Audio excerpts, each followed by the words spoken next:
आप देख रहे हैं एकता बी न्यूज शाहिर खान। आइए देखिए आज की रिपोर्ट।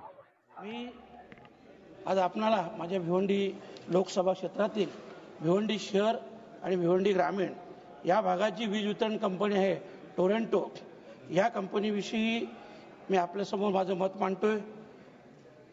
अध्यक्ष महोदया, 2007 सालापासून जेव्हा ही कंपनी भिवंडी शहर आणि ग्रामीण भागात आली तेव्हापासून तर आत्तापर्यंत 18 वर्षात साधारणतः 20 ते 25 मोर्चे या कंपनीच्या विरोधात हजारो लोकांचे मोर्चे हे निघालेले आहेत। खास करून भिवंडी कापड व्यवसायामध्ये या देशामध्ये एक नामांकन असं महत्त्व होतं, परंतु आज तो व्यवसाय देखील डब घायला आलेला आहे।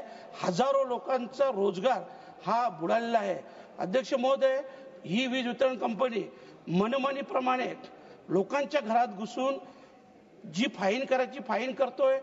दुसरी गोष्ट, कोणी ग्राहक तक्रारीला गेला की 2000चं बिल जर 25,000 आलेलं आहे तर त्याची तक्रार न घेता त्याला पहिल्यांदा बिल भरायला सांगतात आणि बिल भरल्यानंतर तुमची तक्रार बघू, आणि तसं जर केलं नाही तर पोलीस केस केली जातो, अटक केली जातो आणि न्यायालयात देखील, मॅडम मी खूप जबाबदारीने बोलतो खासदार नेत्याने, की न्यायालयात न्यायाधीश देखील पहिल्यांदा बिल भरायला सांगतात आणि नंतर त्याची चौकशी करू अशा प्रकारचा स्पष्ट आदेश देतात आणि जोपर्यंत बिल भरत नाही तोपर्यंत त्या व्यक्तीला जामीन होत नाही। आणि अध्यक्ष महोदय, याविषयी मी खट्टर साहेबांकडे देखील तक्रार केलेली आहे, याची आपण चौकशी करावी अशी मी आपल्याला नम्र विनंती करतोय।